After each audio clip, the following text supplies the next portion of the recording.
xibaar yu wér te wóor ca tàng ba abonnez-vous pour ngeen di mën di jot suñuy vidéo. daleen ak jàmm seen chaîne bi di Buzz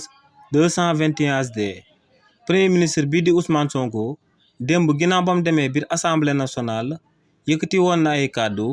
daal di koy jëmale ci kàddu yi nga xam ne moom la waa mouvement bi di FRAPP France Dégage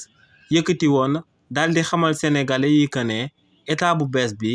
warta daal di nangu benn pression buy bàyyeekoo ci FMI wala banque mondiale ne tamit état bu bees bi warta daal di nangu benn règle bi nga xam ne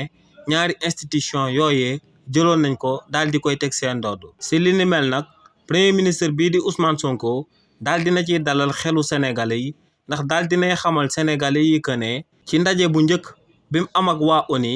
lu mu leen njëkk a xamal moom mooy que ne réewu Sénégal dootut nangu benn réew bu nekk ci àdduna bi wala benn institution bu nekk ci àdduna bi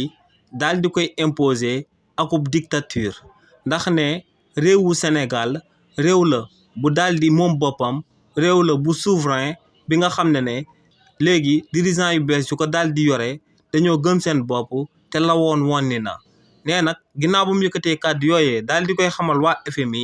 ñooñee dañ koo nanguloon li ni mel ba noppi daal di koy bàyyi ak boppam ne li ni mel moom moo sabab waa FMI seen dernière note bi nga xam ne moom lañ jël daal di koy jagleel ci réewu Sénégal ne dañoo daal di yokk note bi ndax ne waa FMI dañoo daal di kontaan ci exercice de vérité boobee nga xam ne état bu bees bi moo ngi koy amal ci bañ a daal di fësal ay falsification civile budgétaire yi nga xam ne régime président Macky Sall amaloon nañ ko fi. donc ne moo ngi dalal xelu kullu sénégalais waaye tamit moo ngi dalal xelu mouvement bii di FRAPP France Dégage.